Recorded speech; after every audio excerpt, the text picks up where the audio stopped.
elaborados de la Constitución desde del 98 hasta la Constitución del 98, que abarcan en esta categoría términos víctimas de delitos de infracciones penales y en el Código Orgánico Internacional Penal del 2014 como víctimas de graves violaciones de los derechos humanos.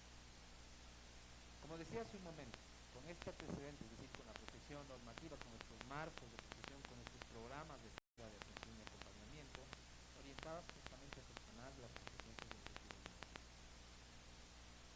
La aprobación de estos instrumentos y de estos programas ha sido parte de un complejo proceso político, atravesado por hondos debates entre víctimas, colectivos, profesionales reconocidos como expertos, asambleístas, funcionarios del Estado, ONGs, organizaciones internacionales, partidos políticos, con intereses, modelos, valores, lenguajes, posiciones, marcos interpretativos que dan lugar a visiones distintas y lo importante de esto, muchas veces conflictivas sobre lo que implica esta categoría. Así configuramos el mundo de actores, cada uno cumpliendo un rol particular, contribuyendo a configurar algo que se visora como un proceso de reconocimiento y certificación que determina quiénes son elegibles y quiénes no para acceder a esta categoría de manera directa. Con estas palabras damos por inaugurada la cuarta mesa. Queremos pedirles por favor a los panelistas que pasen. Ellos y ellas son Cristian Paula, que lo conocen, docente de la Universidad Central del Ecuador, de la Facultad de Ciencias Sociales y Humanas, que nos acompaña por Zoom. Está Daniela Rosero, también de la Fundación Legatum. Está también Carla Álvarez de IAEN y está Rubén Urbano de la OACDH del Proyecto Claro. Así que por favor les pido que pasen ahí. Recording in progress.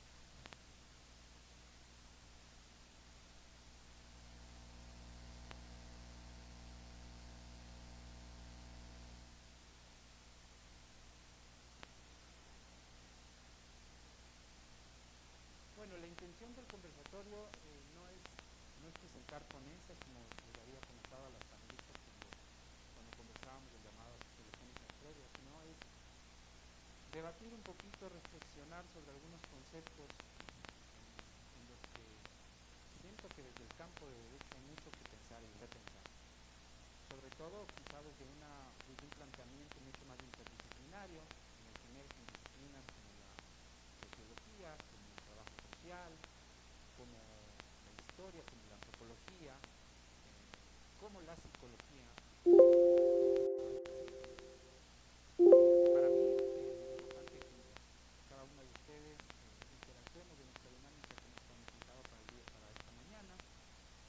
Les voy a pedir que las intervenciones sean bastante, sean de 2 o 3 minutos aproximadamente. Son preguntas disparadoras que vamos a ir haciendo en torno a la reflexión de los temas que vamos viendo en esta mesa.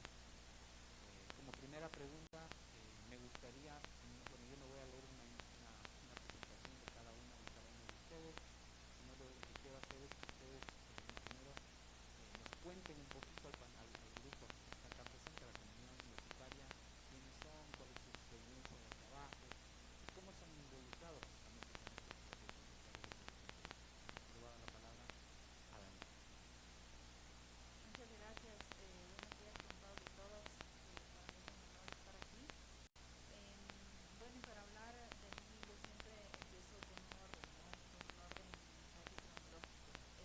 Yo me defino como ecuatoriana, feminista, abogada y todo lo demás que pueda seguir en la vida.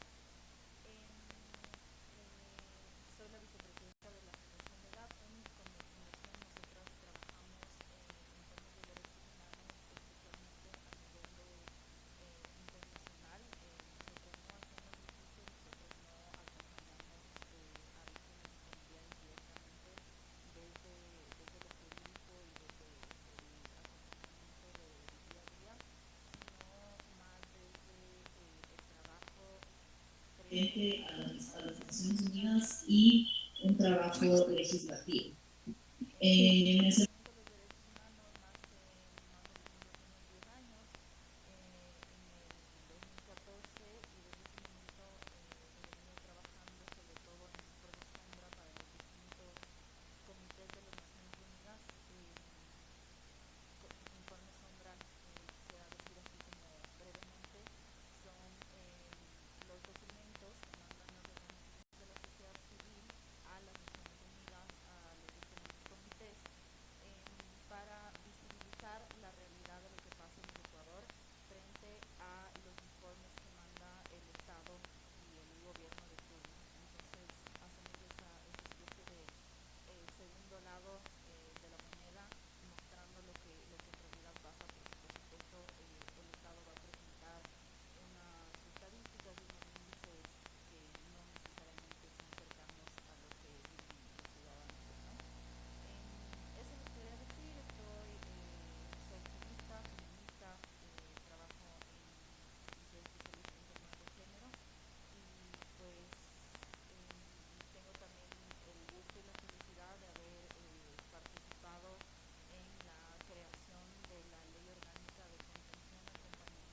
me gusta mucho el deporte como parte de una terapia que es súper importante al acompañar a familias de víctimas de violaciones de derechos humanos y sobre todo en lo que son asesinas, ¿no? Muchas gracias y qué gusto estar aquí. Sí. Bueno, después de la presentación de mi compañero, la verdad no lo tengo nada, a ver, ni lo que no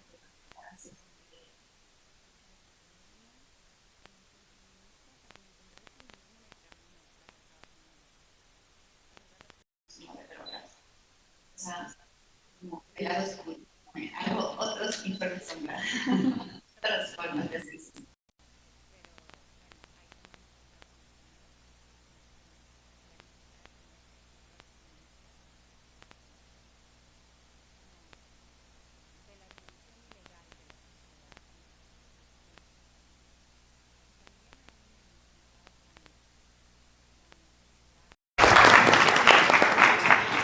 Buenos días con todas y todos. Yo soy Ruth, soy abogada, soy ecuatoriana también. Yo tengo igual un poco de experiencia en materia de derechos humanos.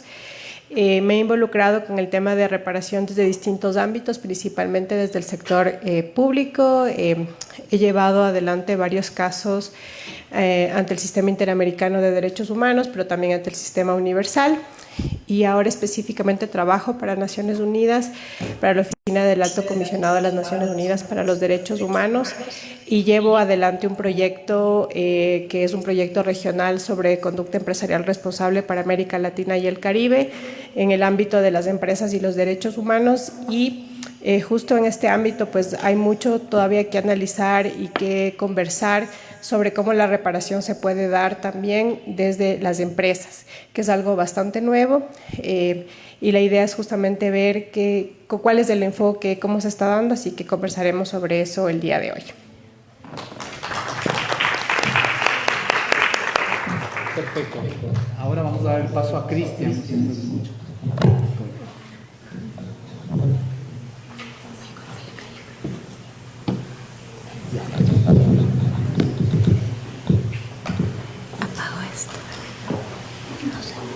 Apago esto.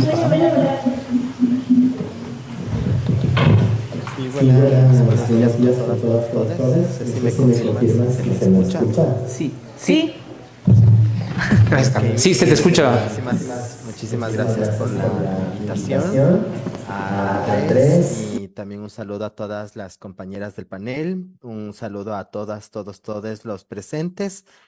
Como ya se me anunció, mi nombre es Cristian Paula, yo soy abogado ecuatoriano, docente de la Facultad de Ciencias Sociales y Humanas de la Universidad Central del Ecuador. Actualmente me encuentro estudiando, haciendo mis estudios doctorales en Bélgica.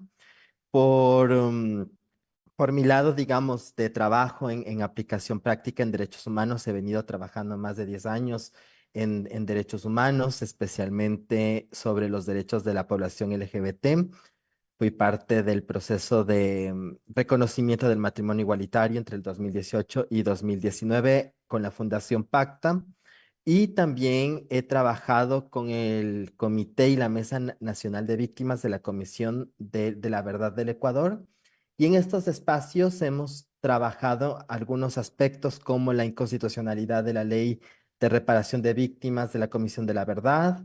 Por otro lado, también el proceso de exigibilidad del cumplimiento de la reparación social del Museo de la Memoria, entre otros procesos de reparación administrativa en el marco de justicia transicional. Y en la parte de los derechos de la población LGTBI, pues justamente estamos tratando de promover el reconocimiento de la víctima colectiva LGBTI, justamente por ese proceso histórico de violencia que ha sufrido este sector de la población a través, pues, justamente de procesos constitucionales. Eso les podría comentar y reitero el agradecimiento por el espacio.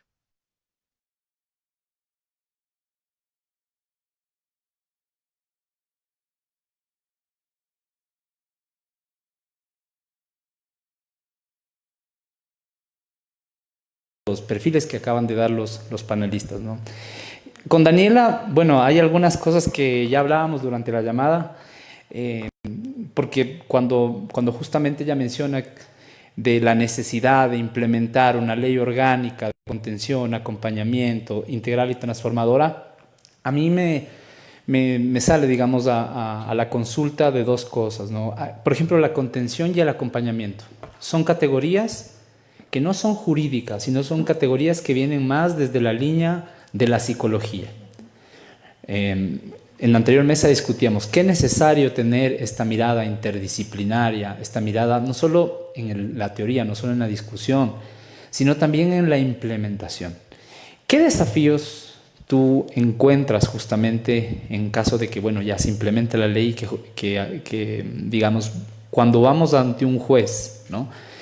Pedirle justamente la implementación desde la perspectiva de contención y acompañamiento a una víctima, entendiendo que el proceso judicial es largo, engorroso, revictimizante, como dicen los compañeros desde el lado de la psicología, hay una victimización institucional. ¿Qué desafíos encontrarías tú justamente para poder implementar esta ley? No solo ahora, digamos, que pueda darse paso por el Ejecutivo, sino ¿qué desafíos también encuentras en la implementación de esta categoría integralidad en la reparación? Bueno, es una buena pregunta porque tiene una respuesta súper amplia, ¿no? ¿Qué desafíos encuentro? Desde los desafíos más banales y sencillos, como son las formas de pensar de los administradores de justicia, hasta efectivamente cómo desde el Estado se puede trabajar de forma interinstitucional para dar una efectiva contención y acompañamiento. Centrándome en la idiosincrasia, en la forma de pensar, en la cultura, hasta en la educación que cada uno de los administradores y administradoras de justicia tienen, mucho antes de incluso pensar en una contención y en un acompañamiento, existen muchas limitantes basadas en género. Existe una grave tendencia a violaciones basadas en género desde la Administración de Justicia, porque tenemos todas las personas que estamos involucradas en el proceso judicial, somos seres humanos y todos tienen su forma de pensar y su forma de concebir el conflicto, de concebir la reparación, de concebir el concepto mismo de justicia. Entonces, empezando por eso, ya tenemos una limitante, y una limitante fuerte con relación al conservadurismo en la forma de administrar justicia. En cuanto a contención y acompañamiento, no termina desde los jueces, no se termina de entender cuál es la diferencia entre lo uno y lo otro, y esa incluso fue una limitante para la promulgación de la ley, porque nadie se quiere hacer cargo de decir qué significa contención versus qué significa acompañamiento. Para nosotras es una línea de tiempo. Contención es una necesidad imperante e inmediata en el momento del delito. Si estamos hablando de femicidio, es una necesidad urgente de acompañamiento estatal para la familia, para los hijos e hijas de las víctimas, para los hermanos, hasta para su comunidad. Entonces, ese es el momento de contención inmediata. Luego estamos hablando de un acompañamiento. El acompañamiento puede ser desde lo jurídico, por supuesto, desde el servicio de acompañamiento jurídico con profesionales del derecho, pero también ese acompañamiento desde las otras instancias gubernamentales, desde el Ministerio de Inclusión Económica y Social, con el mal llamado bono de orfandad por femicidio, desde el Ministerio de Salud, con un acompañamiento psicológico y psiquiátrico que sea un proceso terapéutico, porque lo que tenemos ahorita son asistencias inmediatas para el momento. Una terapia psicológica de una hija que vio que su papá le asesinó a su madre de 5 puñaladas no se termina con 4 sesiones de terapia infantil. Es un proceso que no sé cuánto tiempo pueda llegar a durar. Entonces a eso nos referimos con acompañamiento, ¿no? Y hay estas trabas desde la concepción a cómo acompañar hasta el momento de la sentencia. Y el momento de la sentencia es un momento decisivo porque llega después de muchos años de muchos años de engorroso trabajo desde todas las partes. Justo escuché un poco de la ponencia anterior y de la mesa y concuerdo mucho con la colega que decía, en el momento de la sentencia, incluso las familias ya ni siquiera quieren acudir a la audiencia, ya ni siquiera quieren estar ahí porque ya hicieron su propio proceso de duelo y el Estado nos sigue debiendo ese tiempo de reparación a la familia. Y puede ser que con los recursos que se pueda hayan hecho su proceso terapéutico, pero eso no significa que la cosa queda ahí. Los niños en su mayoría quedan a muy temprana edad solos a merced de abuelas, de las madres de la madre fallecida, que no tienen recursos, que son personas de la tercera edad, que ya vivieron su vida, ya criaron a sus hijos e hijas. Entonces es como una bola de nieve, ¿no? Y una dificultad imperante. Y a eso, como para cerrar un poco en cuanto a las dificultades, que como les decía son bastantes, también podemos cerrar con la falta de expertise y de profesionalismo que existe en las personas, sobre todo en territorio, y me refiero a territorio a las zonas rurales, no a las ciudades principales, no a las ciudades capitales, desde cualquier ministerio público que sea el que se acerque al momento del femicidio, llamándolo en este caso, ¿no? Tenemos muchos casos, lastimosamente, que las profesionales y profesionales del MIES que se acercan a dar acompañamiento a las familias no dan ese acompañamiento, sino que lo que hacen es exigirles unas condiciones físicas de su vivienda para poder otorgarles o no el bono de orfandad por femicidio. En condiciones de pobreza estamos hablando familias que viven con $5 diarios y son 7 personas. Entonces es una realidad súper fuerte y ahí vamos, ¿no? Si les puedo decir en resumen, tenemos 3 aspectos grandes y 3 dificultades grandes que están, uno, en la forma de pensar de los administradores de justicia y en qué hacer con estos dos términos, cómo yo como juez o jueza digo esto es lo que se va a hacer. Segundo, el largo tiempo del proceso judicial y lo que esto significa para las familias. Y tercero, la falta de profesionalización de los otros estamentos gubernamentales para dar esta correcta contención y acompañamiento. Muchas gracias, Daniela. Concuerdo. Cuando uno mira, como por ejemplo, la implementación de medidas de reparación, en algunos casos, no solo en temas de violencia de género, hago referencia al caso de implementación de medidas en relación a víctimas de graves violaciones a derechos humanos, que crearon todo un programa. Lo que se hacen en ambos casos es justamente implementar medidas de reparación canalizadas a través de servicios públicos ordinarios. ¿Qué quiero decir con eso? Es que no hay una especialización.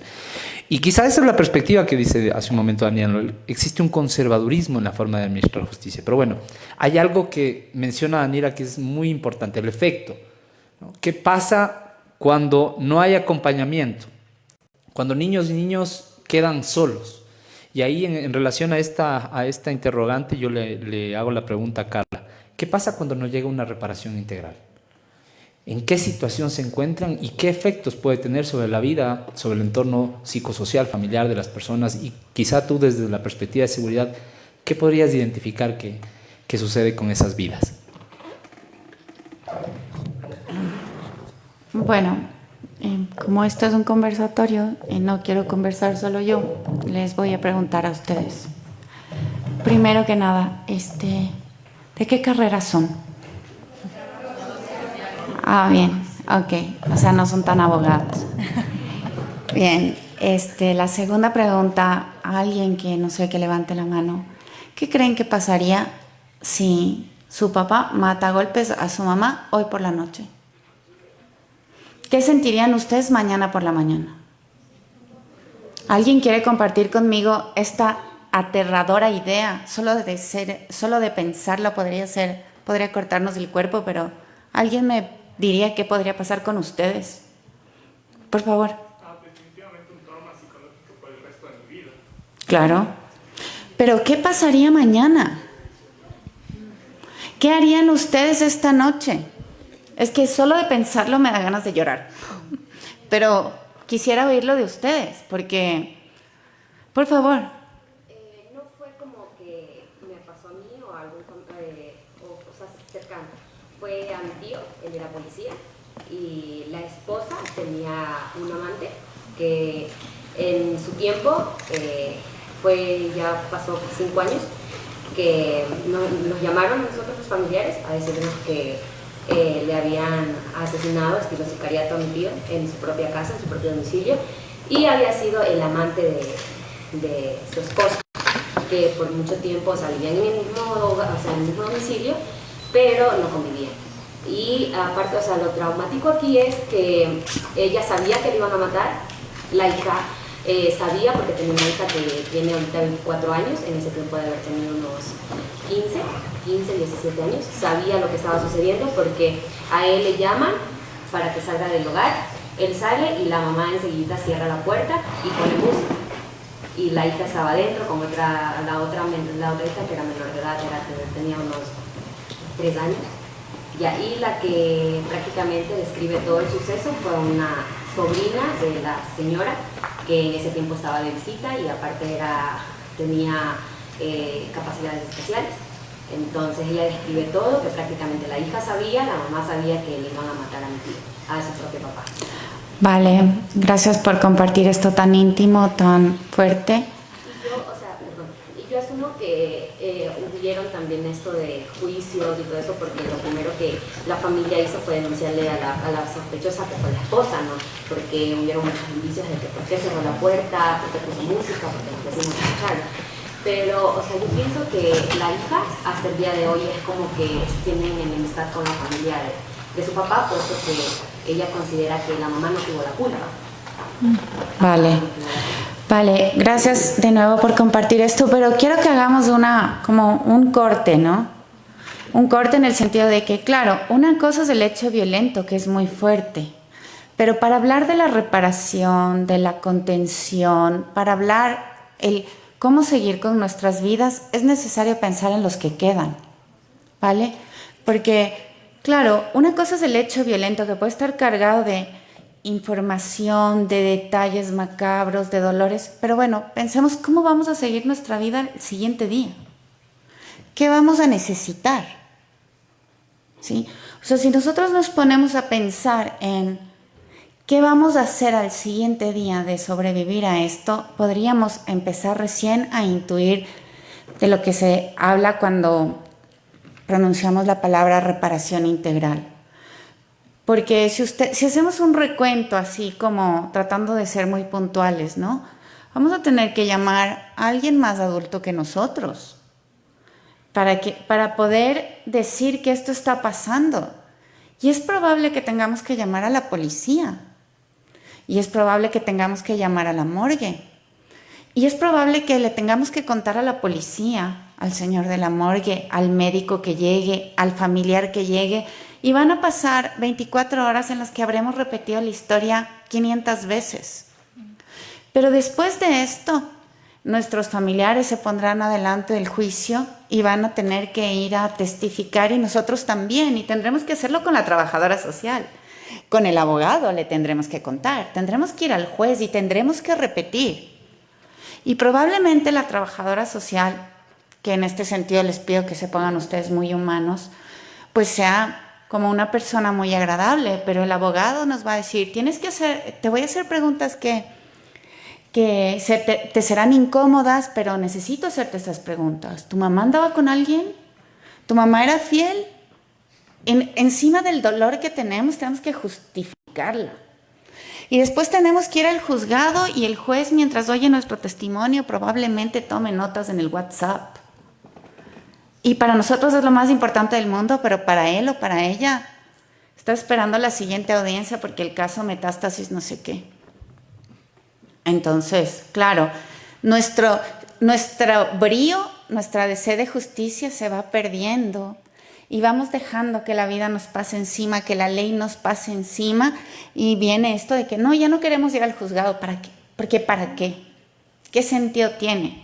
Y en medio de esta tristeza probablemente ya no queramos seguir los estudios. Probablemente no queramos seguir trabajando. porque estamos deprimidos, porque es feo lo que nos está pasando, porque no teníamos la culpa. ¿Me explico? Entonces, todo eso que nos pasa a los que sobrevivimos de alguna manera porque nos enteramos o porque realmente nos ocurrió o porque le pasó a alguien de nuestro entorno, los que sobrevivimos a esta violencia estamos absolutamente afectados, y es por esto que yo digo que el femicidio como no es el fin o el último paso en un ciclo de violencia. Para mí no es. Para mí se inicia un nuevo ciclo de violencia que es el que se reproduce con los que sobreviven a estos actos, ¿sí? Porque ahí empieza un ciclo de violencia institucional, estatal, social, y muchas veces estamos solos para enfrentarlo. ¿Cómo estar acogidos? ¿Cómo estar acompañados? ¿Cómo poder reintegrarnos a la sociedad? ¿Cómo poder tener una pareja después de lo que vivimos? ¿Cómo confiar en la gente después de lo que ha pasado? Eso es pensar en la reparación, pensar en el acompañamiento, pensar en la contención. Entonces, más allá de los términos legales, hay que tener muchísima humanidad para entender, primero, que el femicidio y la violencia de género es un tipo de violencia que tiene probablemente las raíces o las secuelas más profundas en la sociedad y no termina con la muerte de una mujer o de una persona. Se reproduce en sus hijos y en su entorno. Y es por eso que es necesario que esta gente que se queda para sobrevivir y para dar el testimonio esté lo suficientemente acogida. Y creo que ustedes cuentan con un rol súper importante en ese sentido. Y creo que sensibilizarse, prepararse, asistir a estas cosas para debatir y entender desde otra perspectiva o profundizar en lo que nos ha pasado de alguna manera, pues es súper valioso y va a ser valioso para sus carreras, porque es necesario que debatamos más sobre las consecuencias a futuro del femicidio. Después de un acto así no volveremos a ser iguales, ¿vale? Entonces, bueno, ahí dejo, para no monopolizar. Gracias, Carla. Sí, me acuerdo que cuando hablábamos con Carla en la llamada le decíamos, bueno, ¿y qué pasa con esas consecuencias, no? Quizá entender el femicidio desde la fenomenología, desde una perspectiva de violencia mucho más integral, en la que sí, hay una violencia directa en la que están estas patadas, estos insultos, estos puñetes. Sin embargo, esa violencia está transversalizada en dos aspectos que casi son invisibles, que es en lo estructural y en lo cultural. Que esa violencia se replica dentro de las instituciones, justamente como mencionaban los dos panelistas anteriores, de cuando acceden a medidas de reparación, pero la institución finalmente no entiende. Y en lo cultural, una bastante compleja para poder de alguna manera visibilizarlo desde el derecho, que tiene justamente estas aproximaciones de entidades, de sentidos de pertenencia, pero que están muy relacionadas justamente con el fenómeno de violencia, ¿no? Hemos visto un poco la perspectiva del Estado, la perspectiva de las víctimas desde estos acompañamientos del Estado, desde los artefactos jurídicos diseñados. Y yo le había invitado a Ruth justamente para poder quizá cambiarnos del lado de la cancha. Porque cuando hablamos de violaciones de derechos humanos, hablamos justamente de reparaciones desde el Estado, ¿no? Teniendo una doble condición en ocasiones del Estado como perpetrador y como reparador. Pero lo que más o menos yo le pregunto a Ruth es que nos cuente un poquito qué pasa cuando las empresas son justamente responsables de esas vulneraciones. ¿Cómo se ha venido debatiendo en los últimos años justamente la responsabilidad empresarial y si es que hay o no la obligación de implementar medidas de reparación?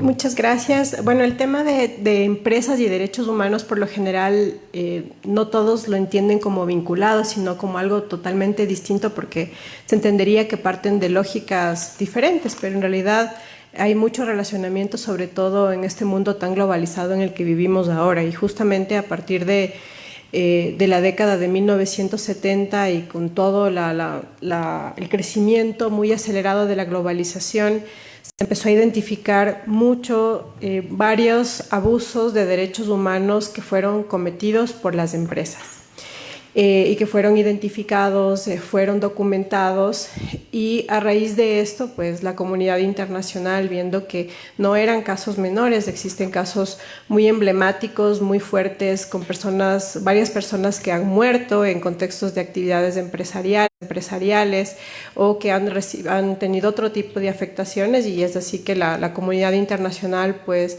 se reúne y en el marco de Naciones Unidas y del Consejo de Derechos Humanos deciden crear unos principios rectores sobre empresas y derechos humanos.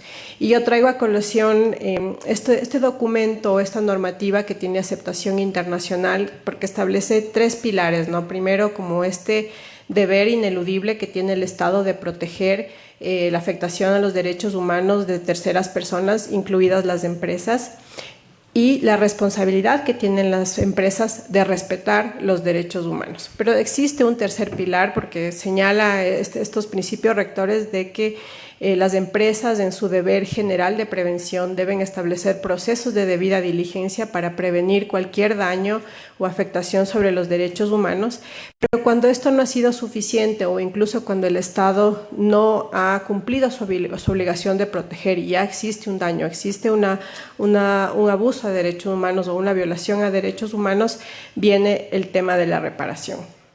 Y aquí se establecen 3 mecanismos, ¿no es cierto? Un mecanismo judicial, que es lo que hemos escuchado en estos 2 días de conversatorio, que son mecanismos estatales judiciales, los mecanismos extrajudiciales en donde podría estar, por ejemplo, la Defensoría del Pueblo u otros mecanismos que son de orden administrativo, pero también están establecidos mecanismos no estatales, o sea, es decir, mecanismos donde no hay una intervención como tal del Estado, sino que son mecanismos establecidos por las empresas. Y cuando yo escuchaba, ¿no? Es algo bastante usual escuchar todas estas barreras que existen en los procesos judiciales o en el sistema de justicia, y no son tan ajenas tampoco a los mecanismos que establecen las empresas. O sea, hay puntos de común, entonces es una preocupación y todavía un desafío porque si la idea de tener estos mecanismos es justamente que las personas, las víctimas, las personas afectadas por las actividades empresariales puedan tener este abanico, ¿no es cierto?, de mecanismos donde pueden acudir no solamente al sistema de justicia ordinario, al sistema constitucional, a la Defensoría del Pueblo u otro tipo de sistema administrativo. Y también pueden acudir a las empresas. ¿Qué pasa si estos mecanismos operacionales que tienen las empresas tienen quizás estas mismas prácticas de violencia como lo tiene el sistema de justicia? Entonces, antes de entrar como un poco a identificar estas barreras, creo que sí es importante que ustedes, porque muchos de estos mecanismos operacionales intervienen varios trabajadores sociales, estos mecanismos operacionales tienen la idea de ser un mecanismo de queja y un mecanismo continuo de reclamación que las personas que se están viendo afectadas o creen que pueden ser afectadas por actividades empresariales, pues puedan establecer la queja respectiva y si es que existe un daño, dependiendo de ese daño, puedan ser reparadas. Es más o menos así el contexto en el que se ha originado el tema de reparación a nivel operacional desde una empresa y creo que más adelante podemos conversar un poco de estas barreras muy similares al sistema de justicia ordinario.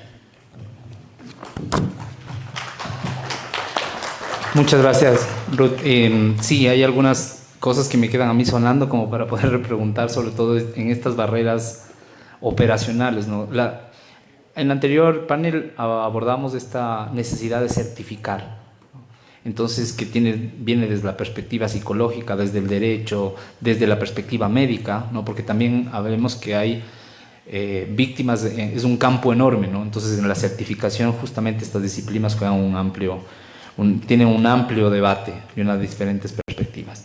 Bueno, ahora yo le quería consultar a Cristian, ya lo hemos ido discutiendo un poquito cómo está la perspectiva desde implementar medidas de reparación, desde empresas, con estas distintas barreras que se enfrentan, la falta de implementación quizá de medidas de reparación por todo este conservadurismo en la forma de administrar justicia, en estas lógicas de quizá transitar hacia otras perspectivas en el sistema judicial, de implementar conceptos que vienen desde las ciencias sociales, desde la psicología.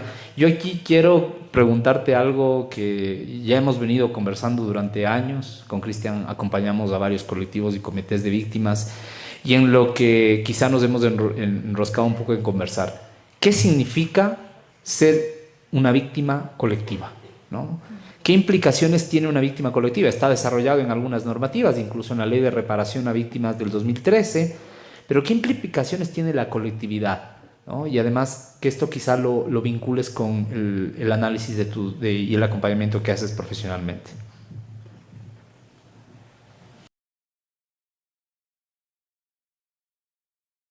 Perfecto, muchísimas gracias por la pregunta, Andrés. Y bueno, quisiera comenzar pues señalando que cuando hablamos de víctimas colectivas, tanto en la normativa nacional como internacional, como en la doctrina, se desarrolla la existencia de que cuando hay vulneraciones a derechos humanos, hay justamente víctimas individuales que son estas que reciben de manera directa la violencia. Estas víctimas individuales son las, las, las protagonistas del recibimiento del acto y también las víctimas secundarias que vienen a ser los familiares o quienes tienen un nexo afectivo y o sanguíneo. Sin embargo, tenemos otros tipos de víctimas que vienen a ser las víctimas colectivas, que pueden ser, por un lado, víctimas colectivas, un conjunto de víctimas individuales que vivieron la misma situación en un contexto determinado, o por otro lado, pueden ser víctimas que tienen, o es un colectivo de víctimas que las enlaza una lógica de identidad particular, formas de percibirse particulares, y que las formas de violencia de las cuales son víctimas están arraigadas a atacar esa identidad, a destruir los lazos sociales en las cuales viven, a impedir la reproducción de su organización y la reproducción de sus identidades y formas de ver el mundo en la sociedad, justamente evitando que ese conglomerado social pueda existir o pueda evidenciarse o de alguna forma desintegrar ese colectivo social. Entonces, esta lógica de las víctimas colectivas como un grupo de víctimas que viven lo mismo o un colectivo que ha vivido una suerte de ataque respecto a su identidad y lo que significa esa identidad y lo que representa como colectivo, pues lo vemos, como lo mencionaba anteriormente, visto en la doctrina y en la legislación nacional e internacional, pero justamente la salvedad en justicia transicional ecuatoriana no están reconocidas las víctimas colectivas como víctimas en la Ley de Reparación de Víctimas de la Comisión de la Verdad, y pues justamente ahí hay una demanda de inconstitucionalidad provocada a partir de esto. Sin embargo, también es importante identificar que las víctimas colectivas muchas veces, y sobre todo las que cumplen este rasgo de conexión identitaria cultural, el ataque o la violencia que viven está arraigada muchas de las veces a una situación de violencia estructural y cultural que permanentemente está amenazando la vida, los proyectos de vida, la integridad de esas personas de manera individual y de manera colectiva.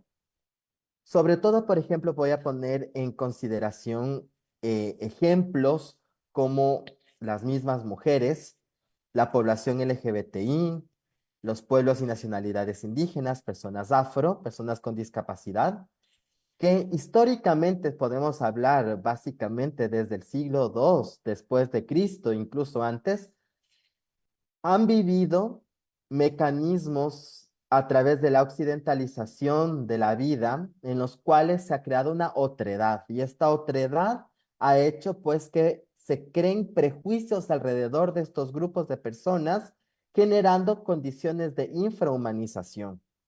Y esas condiciones históricas de infrahumanización dan como un resultado que la violencia que viven estas personas sea justificada a través de un prejuicio naturalizado por el constructo social. Por ejemplo, en el caso de la población LGBTI, desde el siglo II después de Cristo, el mundo occidental ha enmarcado a la población LGBTI por la influencia de la doctrina de la Iglesia Católica en la sodomía, y que la sodomía era a su vez una conexión de un pecado, el pecado más aberrante de todos contra Dios, asimilando que la sodomía era una forma de conexión con el diablo, que la sodomía era un mecanismo de hechicería o brujería, que la sodomía también era una práctica religiosa ligada al Islam o al judaísmo, y que la sodomía pues también era una enfermedad que provocaba las pestes, las erupciones volcánicas y los terremotos. Esto a lo largo de la historia, pues, se ha ido manteniendo en este prejuicio de percibir a la población LGBTI como infrahumano, la causante de las peores desgracias que existen en el mundo, con esta justificación cultural. Esa justificación cultural da como resultado que exista una deshumanización en el derecho, provocando que existan los delitos por existir, por ser homosexual en el mundo, sobre todo en el mundo occidental. Entonces, todas las violencias que históricamente han sido vividas por la población LGBTI ha tenido siempre una justificación basada en un prejuicio, que lo cual ha dado como resultado que la población LGBTI esté marginada de la dinámica social, invisibilizada, creando una subcultura y persiguiéndoles. Y en ciertos casos que ha existido, pues, graves violaciones de los derechos humanos, las violencias que la población LGBTI ha sido pasada por alto e incluso justificada como en los procesos de la aplicación de la doctrina de la seguridad nacional en la mitad del siglo XX en las dictaduras latinoamericanas. Y en cierta medida podemos ver que, por ejemplo, el patriarcado ha creado lo mismo en contra de las mujeres respecto a esta consolidación de una víctima colectiva a la cual se justifica la violencia constante, acusándolas de pecadoras, de inmorales o que provocaron las violencias que viven. Entonces, en ese marco, las formas en las cuales de poder conseguir la reparación de víctimas de esta índole que viven una situación de violencia estructural e histórica, no se puede llenar con una reparación integral, porque la reparación integral, según el concepto común, es volver a la situación anterior, a la vulneración de los derechos. Pero cuando volvemos en estos casos de violencia estructural a la situación anterior es la que colocaba los contextos que provocan y justifican esa violencia. Entonces las reparaciones no pueden ser integrales, no podemos volver a esa situación. Tienen que ser reparaciones transformadoras, es decir, reparaciones que logren transformar esa realidad y esos contextos que provocaron y justificaron esas violencias. Ahora, el problema es la responsabilidad de quién tiene que generar esas medidas de reparación transformadora. Lamentablemente, los orígenes de la obligación de reparar, lamentablemente, por un lado, viene necesariamente de la atribución de la violencia provocada por el Estado, cuando se le puede indulgar esa responsabilidad al Estado judicialmente. Pero por otro lado, en materia penal, esas violencias las realiza una persona, un individuo, donde el Estado no tiene la obligación de reparar lo que hizo un individuo.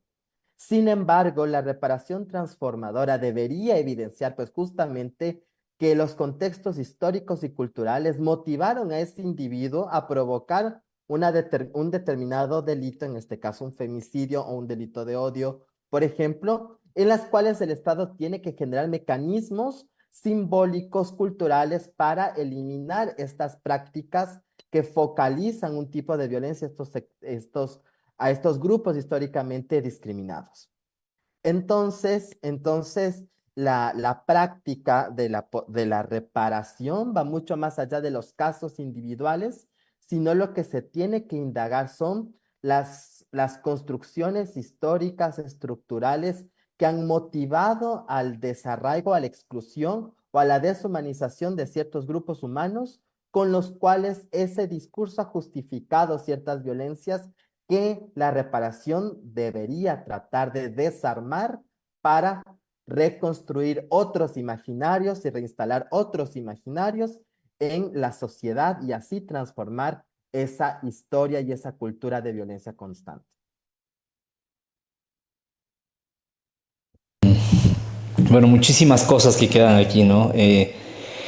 Justamente implementar medidas simbólicas. Yo creo que lo que dice Cris es interesantísimo, como estas condiciones estructurales, cómo romper justamente con esos arquetipos culturales que han definido unas estructuras, ¿no? Que tengan conexión justamente con la identidad cultural, ¿no? De las personas, de las necesidades, desde sus sentidos de pertenencia que tienen dentro de sus comunidades. Pero esto está bueno discutirlo de manera teórica, como decía hace un momento, pero vamos a la práctica. ¿Qué piensan los jueces cuando, por ejemplo, jueces de la Corte Constitucional, les voy a poner un caso así real? En el año 2013 se emite una medida de reparación simbólica en la disposición transitoria segunda de la Ley de Reparación a Víctimas, que dice, hay que crear un museo en 90 días y le otorga una responsabilidad al Ministerio de Cultura y Patrimonio. Del 2013 al 2020 no pasa absolutamente nada, salvo la implementación de un par de consultorías y algunas reuniones con las víctimas. El 2020, varias organizaciones de derechos humanos presentan una acción por incumplimiento ante la Corte Constitucional, en la que le dicen, el Estado no ha hecho absolutamente nada. En el 2022, la Corte Constitucional dice, efectivamente, no ha cumplido, no ha cumplido con la disposición transitoria. En el 2023, en el 2024, el Ministerio de Cultura, en el mes de febrero, dice, aquí está el museo creado. El museo está construido en el subsuelo del edificio del Ministerio de Cultura. ¿Qué es lo que dicen las víctimas? Nunca participamos, nunca tuvimos reuniones para que se tome en cuenta nuestra perspectiva. Y segundo, nunca se tomó en consideración el lugar donde dijimos que se construía, que es en el antiguo siglo X. Pero eso quizá no puede ser problemático. Las organizaciones de derechos humanos presentan una aclaración a la Corte Constitucional en la que le dicen, vea Corte, nosotros no participamos, no se tomó en cuenta el lugar donde tenía que construirse. ¿Y saben qué le responden los jueces de la Corte Constitucional? Personas que trabajan o han trabajado en temas de derechos humanos, que dan clases en maestrías de reparaciones, le dicen, el artículo dice construcción y responsabilidad. Yo no tengo que hablar absolutamente nada sobre eso. No voy a ser injusto. Salvo la jueza Cárdenas, es la única que dice la participación y el lugar son importantísimos. Entonces eso a nosotros nos genera un sinnúmero de reflexiones de cómo estamos pensando la academia en la teoría, que está bastante buena, en la práctica. Yo ahí quería aterrizar a dos cuestiones, a una cuestión importantísima también, que creo que en eso ya se ha avanzado, Daniela. ¿Qué pasa? Hablamos de víctimas colectivas, hablamos de reparación, pero creo que la criminología y la perspectiva penal ha avanzado en el reconocimiento de víctimas directas e indirectas. Pero todavía eso sigue siendo problemático, porque como mencionábamos hace un momento con Carla, contigo, las víctimas indirectas también son personas que sufren la violencia de primera fase, ¿no? En la primera cara. ¿Qué perspectivas tienes alrededor de esto en relación a la construcción de estas categorías directa e indirecta? ¿Y qué problema hay ahí adentro? Sí, justamente con respecto a víctimas directas e indirectas, yo puedo hablar desde un enfoque no tradicional, ¿no? Jurídicamente en el Ecuador está establecida la diferenciación entre víctimas directas e indirectas. Eso es algo que no podemos tapar ni negar. Y en base a esa categorización es que se han desarrollado todo el resto de leyes cuyo objetivo es la protección a las víctimas. Pero ¿por qué, más allá del derecho, nosotros no debemos, y digo debemos porque es un deber moral, es una responsabilidad social, no debemos referirnos a víctimas directas e indirectas? Y aquí les voy a hacer más o menos un mini resumen de lo que significa para una mamá de una víctima de femicidio que dentro del proceso judicial se repita una y otra vez el término víctima indirecta. esta mamá me dice, pero ¿por qué me dicen indirecta? Yo no entiendo cuál es el concepto que tienen de directo o indirecto. A mi hija le mataron y es como si me hubieran matado a mí. Yo de aquí en adelante estoy muerta en vida y mi única razón de seguir viviendo es porque les tengo que cuidar a mis 3 nietos. Esa es mi razón. Entonces, ¿por qué yo tengo que ser concebida como una víctima indirecta? Porque soy de segunda índole, porque ya no importo, porque lo directo solamente va hacia el cuerpo de mi hija y a la brutalidad con la que fue asesinada. No. Entonces, ahí vamos nuevamente a lo que significa la concepción de lo jurídico desde un aspecto mucho más amplio, desde el entender las repercusiones y las consecuencias que una decisión judicial tiene sobre las familias. Yo nunca me refiero a directas e indirectas porque ¿cómo me voy a referir como víctima indirecta a los hijos? Como les decía hace un momento, ¿cómo me voy a referir como víctima indirecta a una niña de 4 años que literalmente vio cómo su papá le apuñaló a su mamá en la sala de la casa? Yo no puedo decir que esa niña es una víctima indirecta porque no se murió. Es la víctima totalmente directa que, como bien decía, mencionabas tú hace un momento, llevará este trauma psicológico de por vida. Entonces, esa es una deuda grande que se tiene desde el legislativo, desde los creadores normativos, porque ya es hora de preguntarnos, más allá de los términos jurídicos y más allá del tradicionalismo de la aplicación de las leyes, ¿cuáles son las repercusiones? ¿Qué significa eso? ¿Por qué yo tengo que seguir enfrascándome en esta diferenciación cuando lo directo es lo importante? Y también como decíamos aquí hace un momento, ¿cuáles son las repercusiones para la vida futura de los que quedan, ¿no? ¿Qué pasa? ¿Cómo se reconstruye ese proyecto de vida desde un concepto de indirecto, de segunda índole, de por mala suerte? Capaz, incluso yo me he cuestionado esto de indirecto a indirecto, capaz diría víctimas indirectas la sociedad, el barrio, los compañeros de trabajo. Digo, bueno, ¿por qué? Porque no tienen una relación de cercanía, de convivencia, porque los vecinos se ven afectados porque, por supuesto, y también como para acotar, el femicidio no es un delito penal. El femicidio es un fenómeno estructural psicosocial y las implicaciones del femicidio no quedan en la familia, no quedan en la familia del femicida, no quedan en la familia de la víctima, se esparcen al resto de la sociedad. Ahí yo podría, hasta en cierto caso, decir, ok, víctimas indirectas, sí, porque vamos a casos muy sonados. El caso de María Belén Bernal, por ejemplo, siento que toda la sociedad, especialmente la sociedad quiteña, fuimos víctimas indirectas, sí, por el nivel de shock que eso significó para todos nosotros, para todas nosotras como mujeres.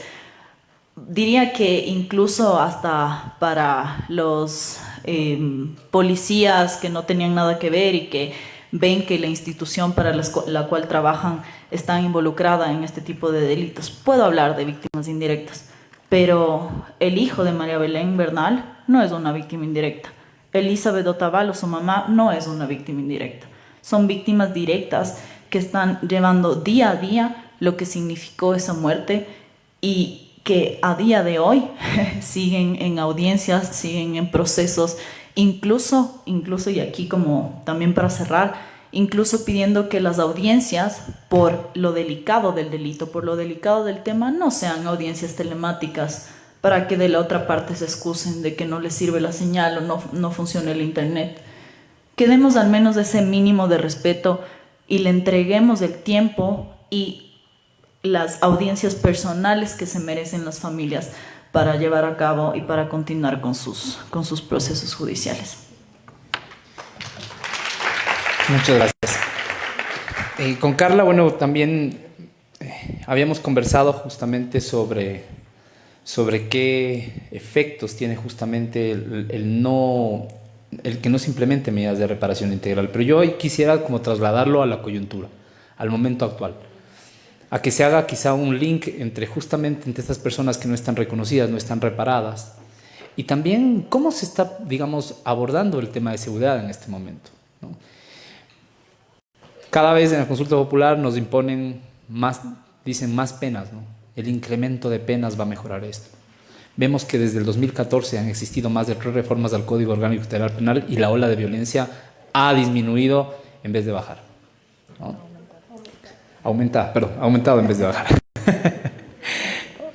Entonces, claro, más cárceles, más penas, más policías, más militares, ¿no? ¿Qué es lo que estamos pensando? El Estado está imponiendo una versión oficial sobre cómo atender la seguridad desde una perspectiva securitista. Y que quizá también puede tener el resultado en relación a cómo se está pensando la reparación y sus consecuencias, ¿no?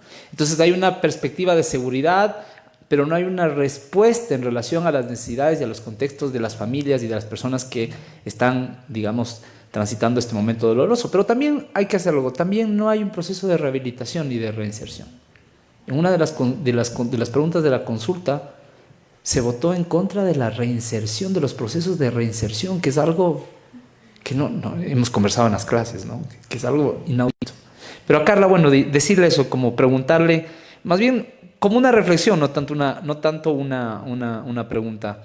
¿Cómo se puede linkear, digamos, de este momento que vivimos, esta perspectiva de seguridad y justamente también relacionada con el entorno o la falta, digamos, o la perspectiva que tiene el Estado en relación al acceso a la justicia a las víctimas, ¿no? Bueno, Andrés, y chicos y chicas, a ver, son muy grandes las preguntas. No sé de dónde coger. Voy a intentar sintetizar un poco todas las cosas que pasan por mi cabeza. A ver, primero que nada, en la sociedad ecuatoriana habemos muchos tipos de víctimas. Digo habemos porque estoy de ese lado como solidaria con ese tema. Y entonces, por ejemplo, no sé si ustedes se han puesto a pensar en las víctimas de los accidentes de tránsito, por ejemplo, que no son reparadas, ni siquiera son consideradas como víctimas. Pero recordemos que es la segunda causa de mortalidad en el país. Pero además en este país, como que tenemos una sociedad que es extrema, ¿no? Es como que nos gustaran los muertos y solo contamos los muertos, pero hay gente que sigue viviendo en pedazos después de un choque, ¿no? Entonces, esa gente no está contabilizada y esa gente es víctima de malos conductores y de políticas públicas mal implementadas. Pero no solo pasa en las vías eso, también tenemos, por ejemplo, con las muertes violentas, ¿sí? Hay gente que es disparada y que muere, y hay gente que es disparada y que no muere. Y esas son víctimas de la violencia, y son víctimas de la violencia no letal. ¿Qué pasa con esas víctimas? Yo una vez hice un estudio y fue atroz, porque no había ni un número. O sea, yo tuve que hacer un resultado de investigación donde me refería a las cifras globales, porque no tenía cifras ecuatorianas. Y cuando hice la investigación, además, tuve que entrevistar a la gente porque no tenía datos duros. Entonces, claro, bueno, y a la final fue bonito hacer un acercamiento, pero es terrible que no sepamos cuánta gente sobrevive a una bala, por ejemplo, con una lesión fuerte en su brazo, o en el pecho, en la pierna, lo que sea, que le impide trabajar. Es que ustedes piensen que estemos aquí, alguien entre y nos pegue unos tiros y después de esto nuestra vida no sea igual. Necesitaríamos una ayuda social. Pero bueno, el Estado ni se lo pregunta y la gente ni lo reflexiona. Y entonces, claro, ahí volvemos al tema de las víctimas directas e indirectas, ¿no? Entonces, hay gente que es menos víctima que otra, pero la que es menos víctima terriblemente la pasa peor que las víctimas que son reconocidas como verdaderamente víctimas o víctimas directas. Y, por ejemplo, en este caso también tenemos a los niños, niñas y adolescentes, ¿no? Por ejemplo, esos niños que sobreviven a un femicidio, poniendo este caso que es tan doloroso, pero que es súper ilustrativo. Me parece a mí que a veces este dolor que puede generar el pensar en el femicidio nos puede llamar a pensar cosas, ¿no? Entonces las víctimas infantiles de un delito como el femicidio, también como son consideradas víctimas indirectas, pero en realidad son súper directas. O sea, el mismo momento del femicidio, ese niño adolescente empieza a pagar una culpa social, penal, económica, psicológica. Bueno, lo empieza a pasar muy mal. No tiene las mismas posibilidades que un niño o una niña de un hogar amoroso donde ese tipo de violencia no ocurrió. Bien, entonces cuando pensamos en las víctimas infantiles, nosotros incluso en los adolescentes, incluso ustedes serían una población altamente vulnerable y de alto riesgo si es que tuvieran que vivir una situación de violencia en sus casas. ¿Por qué? Y alguien se ha puesto a pensar cuáles son los riesgos de esta población. Pues, chicas, por favor, lo digo porque es que es como súper doloroso este tema. A mí me parece súper doloroso. Yo cada vez que lo pienso lloraría, la verdad. Pero es que, claro, los niños, niñas que viven una situación así, en otros países han sido estudiados. Y entonces los estudios muestran que son súper propensos al consumo de drogas, al consumo de alcohol, ni decir el tabaquismo y esas cosas. ¿Por qué? Porque son formas de evasión.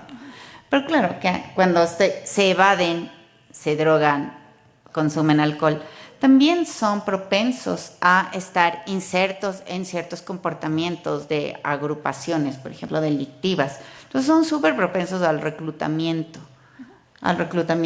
forzado o incluso ser seducidos por bandas que les prestan como acogimiento, una identidad, protección, etcétera. Las niñas son mucho más propensas a ser vulneradas y los chicos a ser vulneradores.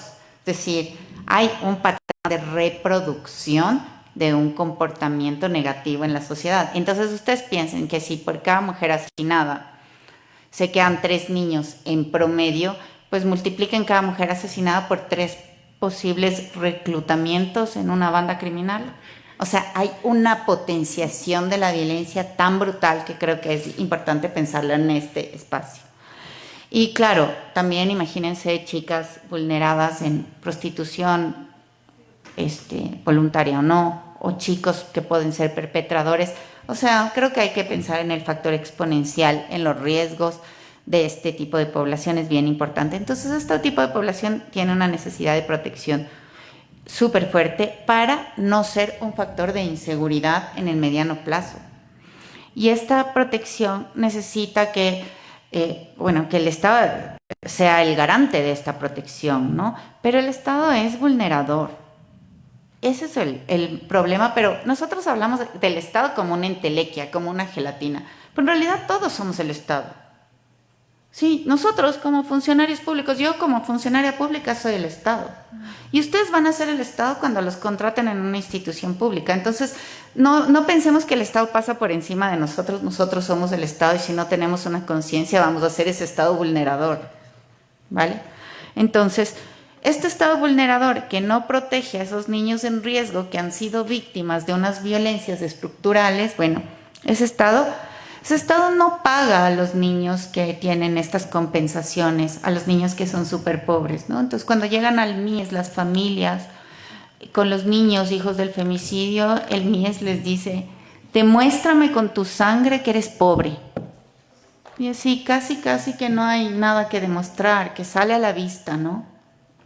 Pero, y el Estado ahorra dinero, y solo se paga el 50% de las compensaciones para estos niños. Y lo digo porque cuando sean funcionarios del MIES tienen que tener esta sensibilidad de saber que esa gente necesita ese dinero y ese poco dinero que da el Estado. El Estado tampoco hace unas reparaciones integrales, o sea, no da la indemnización económica que es parte de la reparación integral, pero tampoco repara simbólicamente. Por ejemplo, el museo, es clarísimo que te pongan como un monumento, un recordatorio en un subsuelo, en el último lugar de un edificio, no es simbólico. Nosotros podríamos exigir en todas las ciudades que se pongan nombres de calles con víctimas de femicidio y sería otro el impacto que tuviéramos, ¿no? Si saliéramos por nuestro barrio, y en nuestro barrio sería, por ejemplo, Aidita Ati en la esquina, pues sabríamos, se nos pararía la piel, se nos enchinaría la piel cada vez que veamos el nombre de esa calle, y sería distinto y no tendría un costo para el Estado. Pero no tenemos creatividad porque la burocracia nos come. Pero además, el Estado solo castiga.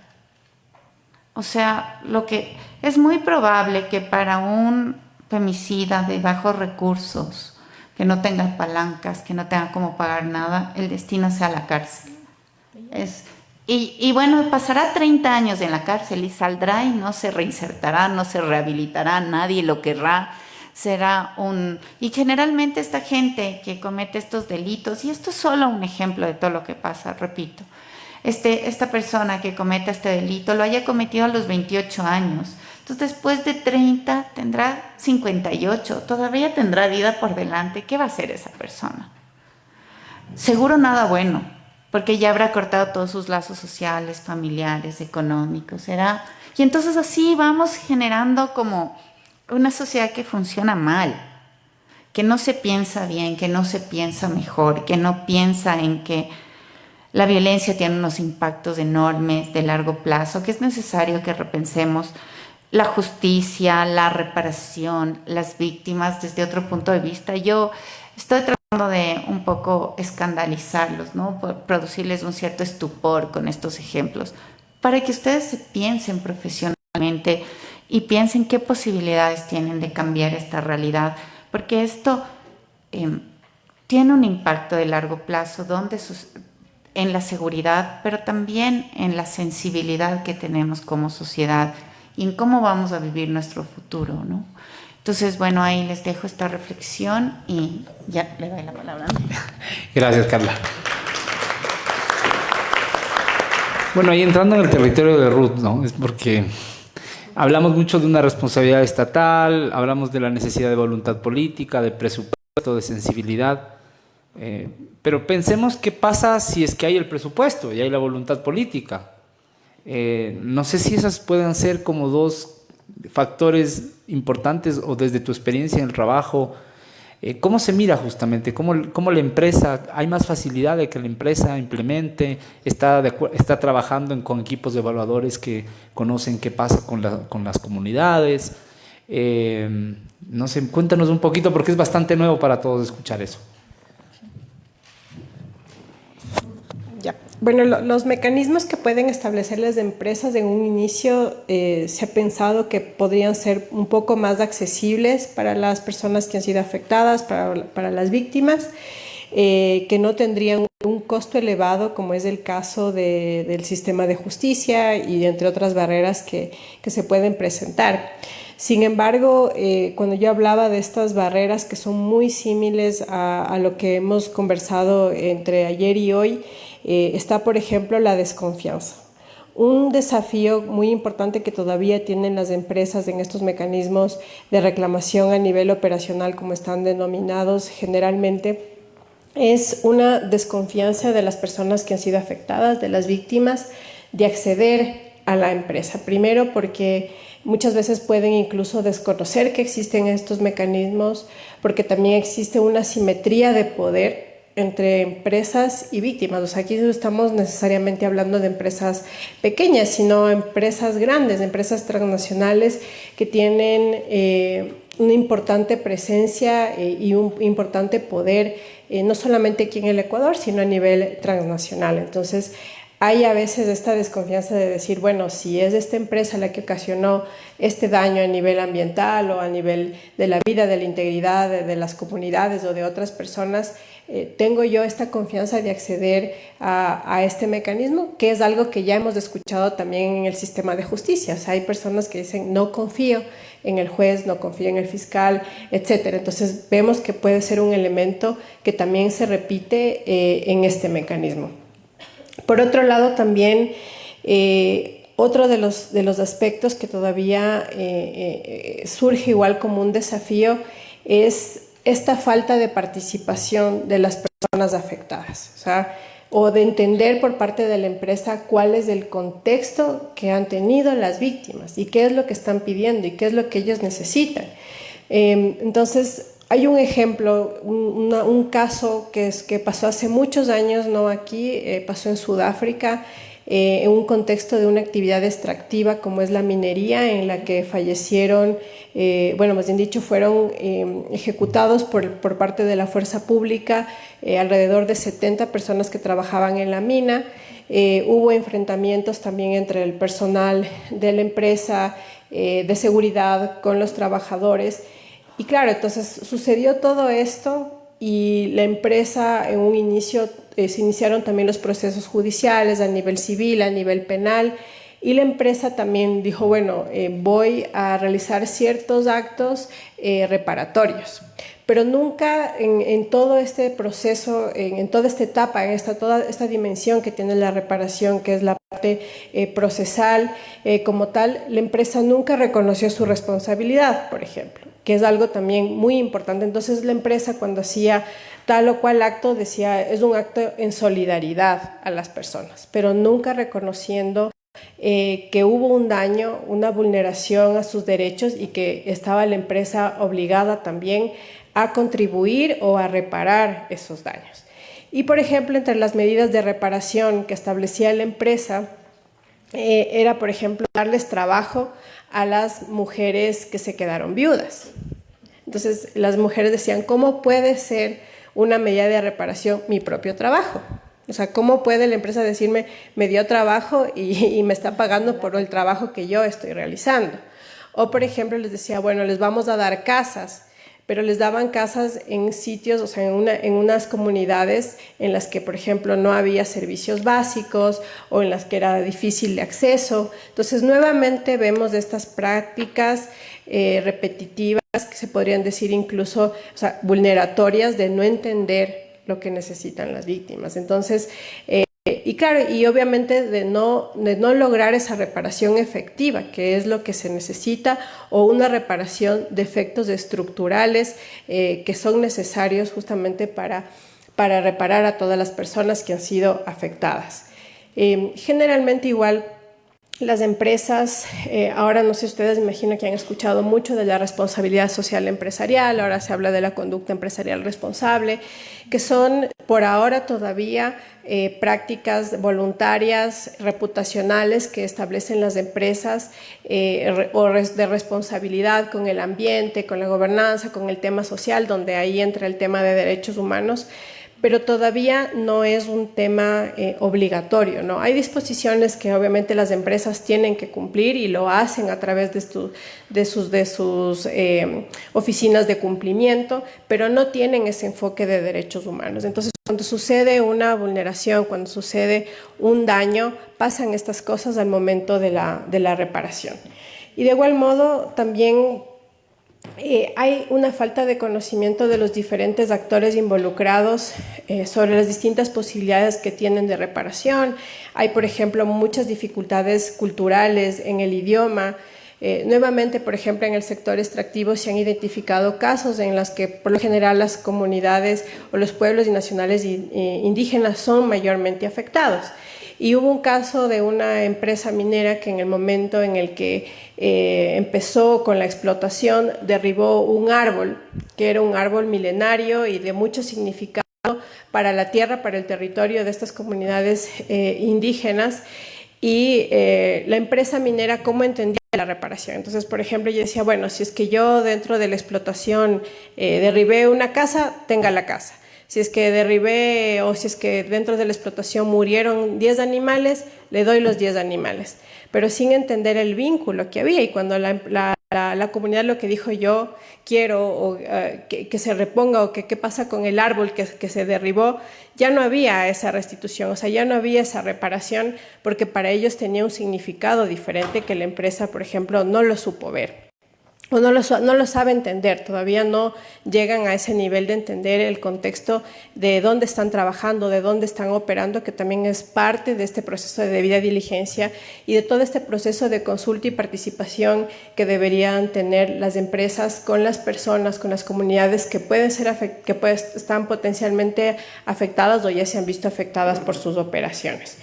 Y entonces tenemos posiblemente la misma revictimización que pasa en el sistema de justicia, también sucede en el tema de las empresas, que todavía incluso es mucho menor, ¿no? La gente todavía, creo que precisamente por esta desconfianza, prefieren igual ir al sistema de justicia, pero nuevamente encuentran revictimización ahí al ser procesos que toman 10, 20 años, o que incluso, por ejemplo, aquí en Ecuador, donde hay casos en los que el Estado ecuatoriano ha sido condenado y en este caso establecido su responsabilidad internacional, la reparación tampoco llega.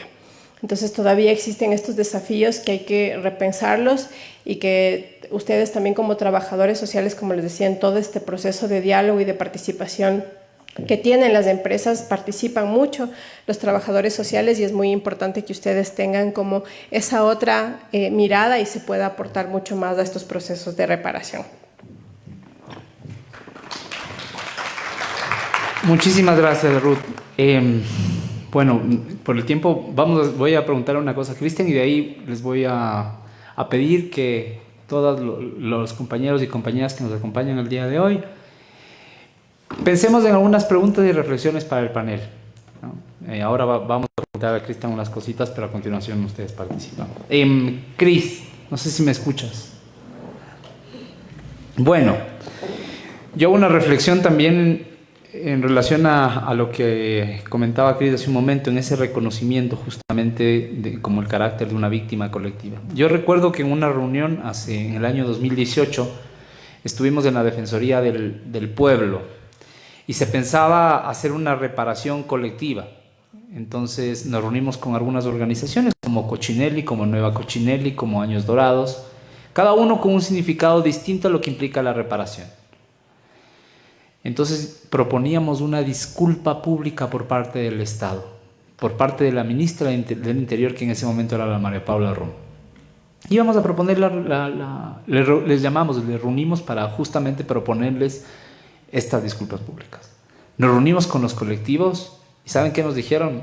No queremos ninguna disculpa pública. La mayoría de nosotros se están muriendo. Son adultas mayores, muchas de ellos con problemas de cáncer, porque en el momento de hacerse los implantes se hacían con aceite, ¿no? Aceite que era perjudicial para su salud. Entonces eso les estaba ocasionando afectaciones a su salud. Cris, yo ahí comentar un poquito desde tu experiencia, desde tu expertise, cómo pensar justamente medidas de reparación de carácter colectivo, entendiendo todas estas dificultades que tú mismo señalas, que no existe, digamos, un reconocimiento, no hay una conexión identitaria, no hay una aproximación a las implicaciones que deriva de lo cultural, y sobre todo que hay una deshumanización del derecho justamente en este tipo de casos. No sé si me escuchas. Sí.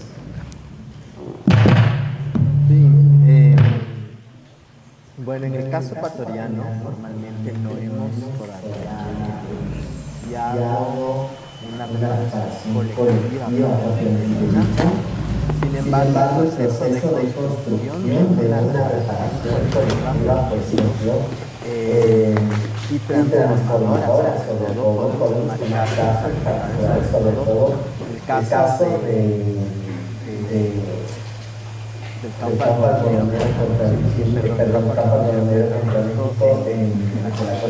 sobre los femicidios que se dieron en Ciudad Juárez.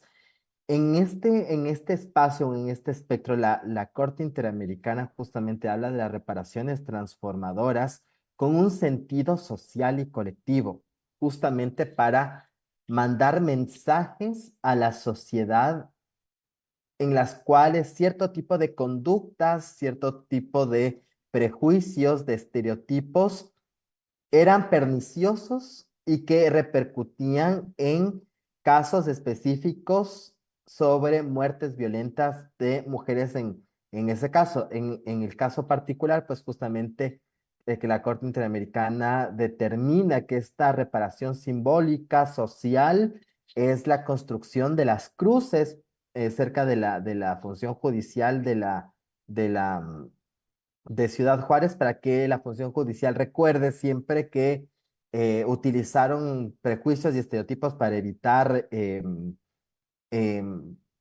investigar y sancionar las denuncias de desapariciones de las y los familiares y utilizaron prejuicios y estereotipos para ello. Y además para que las mujeres en Ciudad Juárez y las familias recuerden cómo fue la justicia y tratarles de modificar esto. Entonces, creo que lo que siempre buscan las reparaciones en general es responder las necesidades específicas de las víctimas y responder los contextos de las cuales las víctimas quieren transformar o quieren modificar para que esas violencias no vuelvan a repetirse. Entonces, sí, claro, en efecto, si por ejemplo estamos hablando desde el trabajo social, por ejemplo, cuando se diseña una reparación desde el trabajo social o se acompaña la construcción de una reparación desde el trabajo social, es importante enmarcarse en un modelo o o en un marco teórico apropiado, pues justamente para determinar qué tipo de violencia es la que vamos a identificar para ser reparada, sea esto un trabajo social un trabajo social desde un marco eh, feminista radical o desde un marco humanista, dependiendo de la situación. ¿Por qué? Porque es importante identificar la estructura de la violencia que motivó estas condiciones. Posteriormente, justa, es valiosísimo el trabajo, pues, de construcción histórica y social sobre las condiciones que movilizaron esas violencias y después las situaciones en las cuales esos prejuicios y estereotipos y, y motivaciones sociales repercutieron en casos particulares que movilizaron esa violencia. Y para eso se necesita trabajar con las víctimas y con los grupos de víctimas para que a través de su participación, de sus testimonios, puedan identificar qué es lo que necesitan para poder superar o de alguna manera reorientar sus proyectos de vida.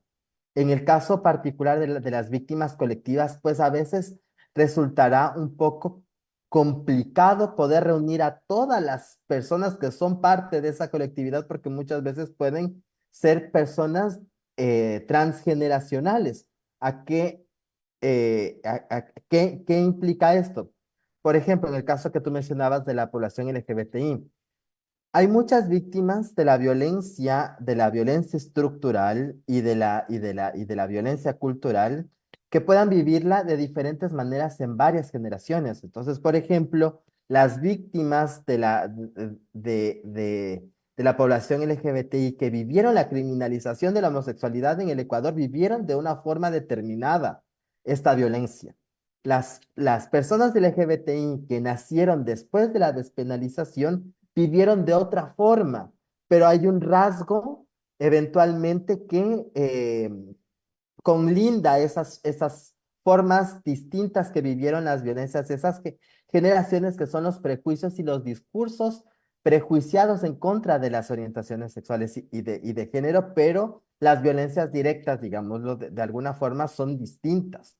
Entonces, obviamente, la repercusión en la construcción va a determinar por varios factores, clase social, generacional, si es que es población urbana o rural, etcétera. Pero cuando estamos hablando de construcciones y reparaciones transformadoras de víctimas colectivas, el tema simbólico es sumamente importante porque no solo es reparar a la víctima colectiva como tal, a este grupo humano que ha sido históricamente perseguido, sino también estas medidas simbólicas lo que deben pretender es derrumbar esos constructos históricos que han promovido esta violencia estructural. Entonces, eso que implica que estas reparaciones transformadoras también tienen que repercutir en el constructo social, en las personas que no son parte de ese colectivo, pero que han promovido o han reproducido o han normalizado esta violencia. Entonces, a través de, sea monumentos, sea disculpas públicas, sea a través de mensajes positivos que logren modificar esos patrones socioculturales de violencia, el impacto en la transformación de las realidades es lo que se pretende.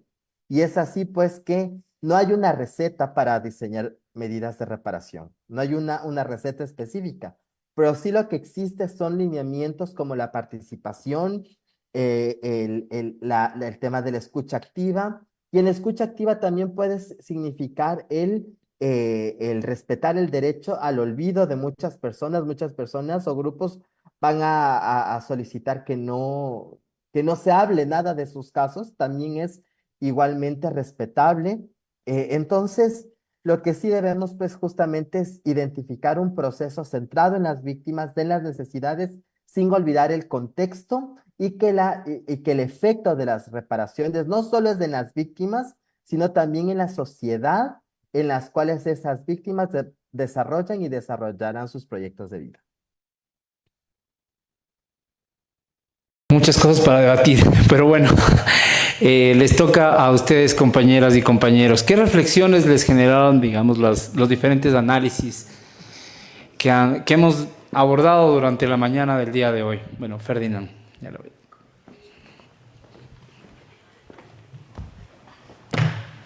De hecho, tengo una pregunta. Esta es para Ruth, la escribí. El enfoque del gobierno actual es neoliberal, ¿ok? Esto significa que beneficia más a la empresa privada que a los trabajadores, por la simple razón de que no los considera redituables, no lo considera redituable.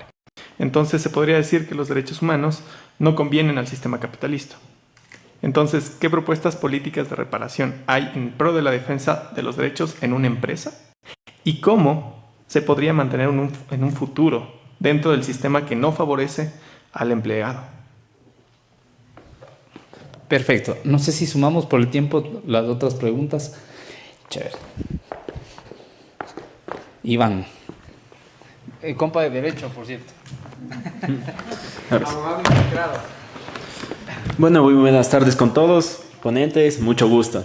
¿Qué tal? Más que en realidad una pregunta, quería dar también un cuestionamiento bastante grande, porque comenzamos a hablar en realidad de las cifras.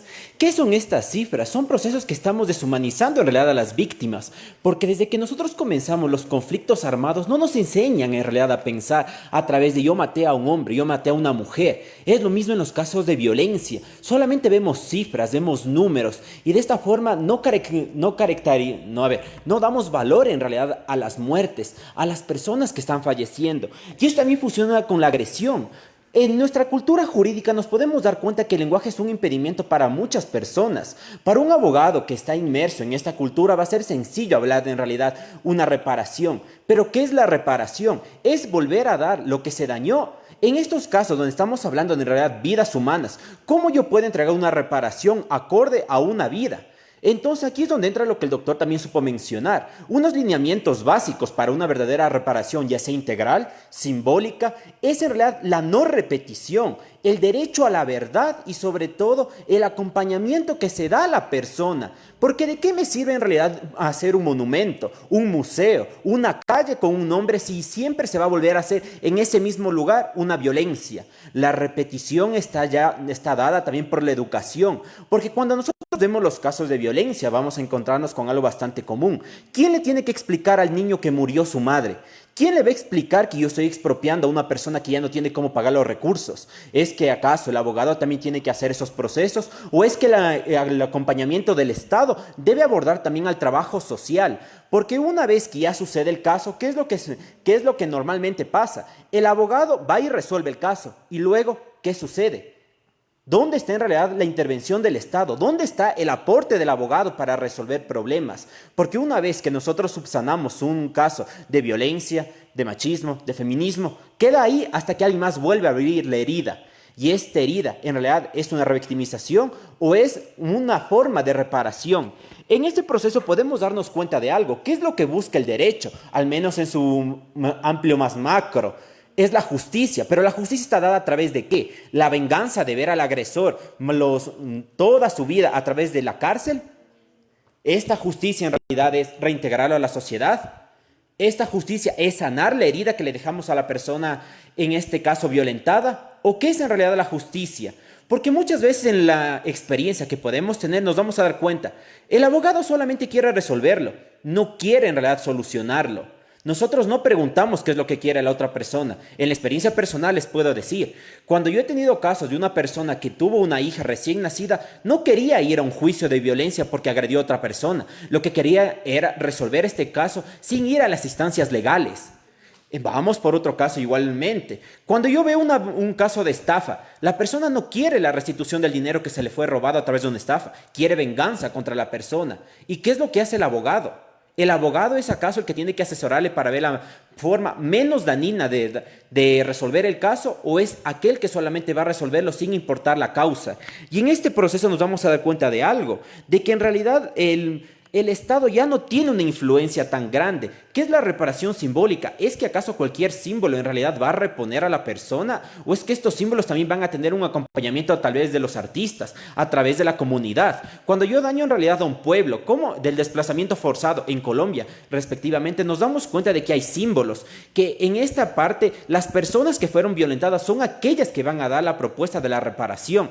De igual forma podemos darnos cuenta como la reparación en Colombia también está dada a través de la alimentación, en donde grupos forzados a desplazarse encontraron la forma de hacer de que su memoria viva a través de su plato autóctono, porque era la única forma que iban a encontrar para estar en la permanencia colectiva. Pero ¿qué hacemos cuando en realidad esto no tiene un acompañamiento? Cuando los trabajadores sociales no podemos ir más allá de lo que nos dicta la ley, de lo que nos dicen las normas. ¿Es acaso que esto, el derecho también, está solamente delegando a las personas sin dar un acompañamiento? ¿O es que el derecho es una forma de decir quién tiene que dar al otro lo que le corresponde? Y es aquí donde entramos. Los litigantes solamente llegamos hasta la forma de ver el derecho como una forma de accesibilidad a la restitución.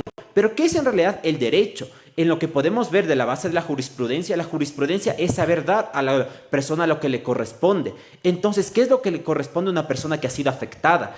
¿Solamente un monumento, una sanación, o es que acaso solamente tengo que darle una jurisprudencia que será tocada siempre y cuando haya otro tipo de acción igual o aún de una magnitud superior, se puede decir? Aquí vamos a ver los casos de feminicidio, el caso del campo algodonero y muchos más que en realidad no tuvieron una restitución a las víctimas, porque tampoco pudieron tocar a la sociedad. La sociedad no tiene conocimiento de estos casos. Entonces, ¿yo cómo logro hacer que no exista un caso de repetición si no doy la educación, el acompañamiento, el derecho?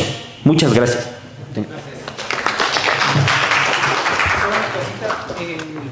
Antes de que te venga Andrea.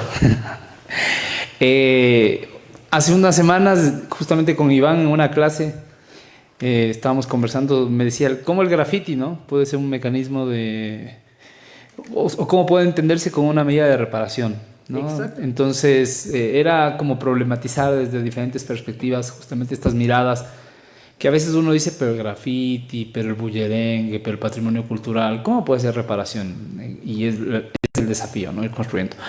Andrea. Listo. Bueno, buenas tardes con todos. En realidad mi pregunta iba a ser mucho más el hincapié en realidad en las políticas públicas como tal. En la actualidad, como mencionó mi compañero, hemos mantenido un gobierno neoliberal, como lo hemos podido observar, que en realidad está más centrado en crear más cárceles para meter a más personas y cada vez generar un sector de la población aislado, en vez de en realidad crear igual un vínculo. Entonces, también me pregunta, ¿qué sucede con aquellas personas, con aquellos actores sociales que como tal exigen y necesitan una reparación? Ya que no existe como tal este vínculo. Actualmente, como lo pudimos igual observar con el Museo de la Memoria, no se da. Es decir, no es como entregar cualquier espacio que se encuentre botado y ponerle un nombre y que ya esto es como tal una reparación.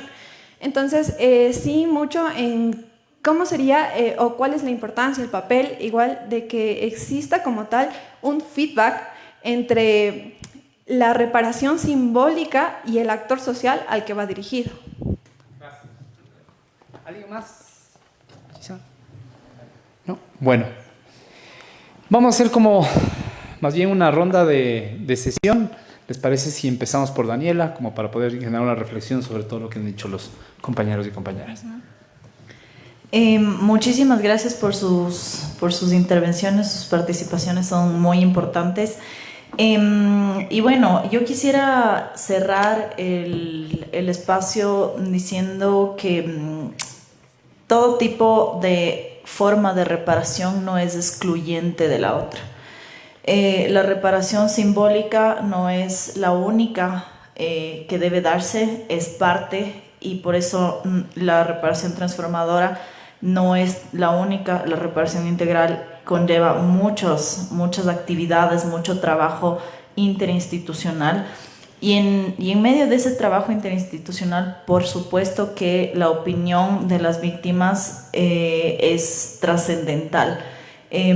Como bien decía Andrea ahorita, el hecho de que las familias y de las víctimas puedan expresar cuáles son esas formas de reparación que necesitan son súper importantes, y aquí puede ser un corte comercial importante para que le den una leída a la nueva ley de contención y acompañamiento, porque precisamente eso es lo que nosotras quisimos hacer.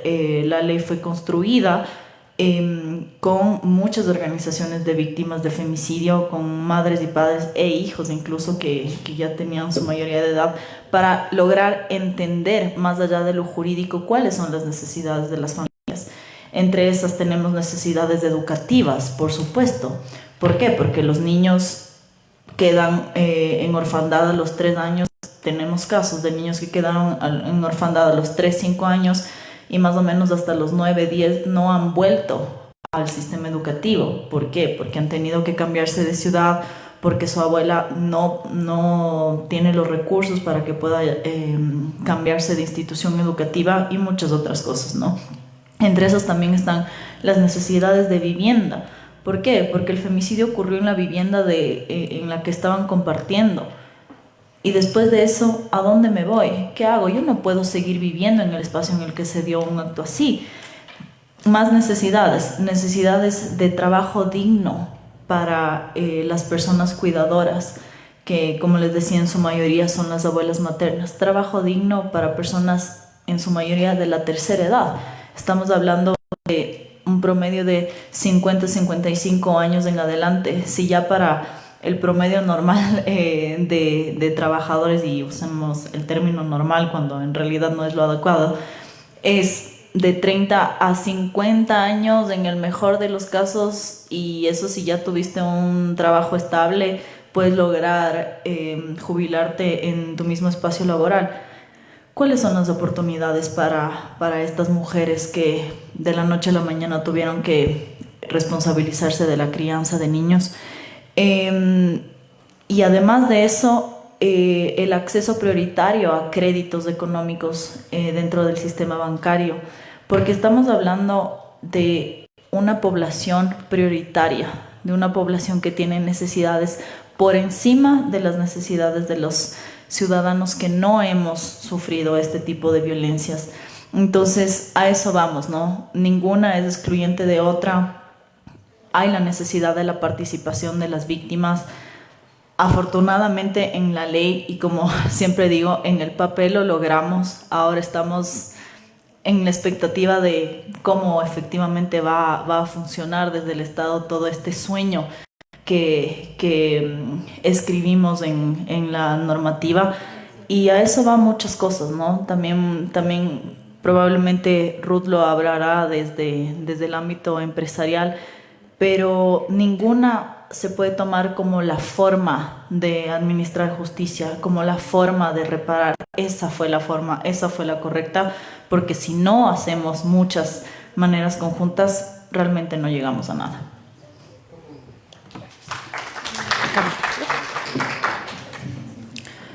Bueno, no, creo que no. Creo que no hay mucho que decir, ya estamos cerrando, todos se han ido con hambre. Y bueno, creería yo que este es un conversatorio como un abrebocas, ¿no? O sea, hay tanto que no se ha dicho. No ha habido como una discusión conceptual, metodológica, ontológica. Creo que es necesario, más bien, más que responder, porque las respuestas también ameritan tiempo, reflexión y no sé qué. Creería yo que hay que continuar con estos debates, ¿no? O sea, es súper necesario plantearse en el plano de, bueno, exactamente qué tipo de justicia implica la reparación integral. ¿En qué se diferencia de la justicia retributiva? ¿Por qué es importante el número? ¿Por qué es importante la cercanía? ¿Qué formas de epistemología implica la cercanía y la lejanía? ¿Y qué ontología requiere? ¿No? ¿Y cómo utilizar las herramientas metodológicas que tenemos a la mano? ¿Qué nos aportan cada una? ¿Cuáles son sus límites? Todos esos debates hay que sentarse a conversar, ¿no? En clase, en estos espacios, porque hablar de víctimas es bien impactante, igual que hablar de criminales, ¿no? O sea, como la criminología y la victimología llaman muchísimo la atención de alguna manera por el escándalo que generan, ¿no? Por cómo nos sensibilizan, pero hay que ir a la profundidad, ¿no? ¿Quiénes son víctimas en nuestra sociedad? ¿Quiénes son victimarios? ¿Cómo estudiarlos? Y cómo la sociedad los asume, los reinserta, los trata. Creo que son debates que requieren una amplitud y requieren una profundidad, y es casi una invitación a seguir con estos diálogos, ¿no? Más allá de la respuesta. Yo creo que igual como agradecerles su interés en participar, creo que el hecho de que ustedes estén aquí, que se vayan involucrando, ya hace la diferencia. Creo que la idea de este conversatorio, como muchos otros, es justamente eso, conversar, no necesariamente tener respuestas y soluciones a todo, porque creo que eso es parte del camino y también es parte de la lucha y del trabajo de las personas que podemos estar sentadas aquí o por ejemplo, incluso de los colectivos que fueron invitados o de víctimas que fueron invitadas. Y más bien es como todo un proceso continuo de aprendizaje y de ir encontrando alternativas a todo lo que sucede en el camino. Así que muchas gracias y bueno, esperamos vernos pronto y en otros espacios también. Bueno, no sé si Cristian nos escucha. Sí. ¿Quiere decir algo cortito, doctor Paula? Sí, bueno, muchas gracias a todos y todas por su participación. Yo únicamente dejarles el mensaje que las medidas de reparación y trabajo con víctimas deben ser súper importantes, pero además de ser un espacio necesario para el trabajo social, no piensen que las medidas de reparación únicamente tienen que ser ordenadas por el Estado, porque lamentablemente la justicia a veces tarda, a veces no llega o a veces se ordenan cosas que probablemente las víctimas no lo pidieron o no se imaginaron. Y ahí es cuando el trabajo social crítico tiene que ponerse en marcha y, por ejemplo, a través de la intervención del trabajo social poder crear, por ejemplo, grupos que se llama en victimología, grupos del dolor, o sea, es decir, poder generar espacios en los cuales las víctimas, entre víctimas que hayan vivido situaciones parecidas, puedan hablar de las situaciones, acompañarse, mirar que pueden sostenerse, un poco como hace ASFADEC, por ejemplo, o otras organizaciones de víctimas que, aunque el Estado todavía no les ha dado respuesta, se acompañan, se dan fuerza y a través de esta intervención que puede ser social, colectiva, desde una organización social, desde la intervención externa del Estado, se puede reencaminar los proyectos de vida de las víctimas con o sin orden del Estado, pero también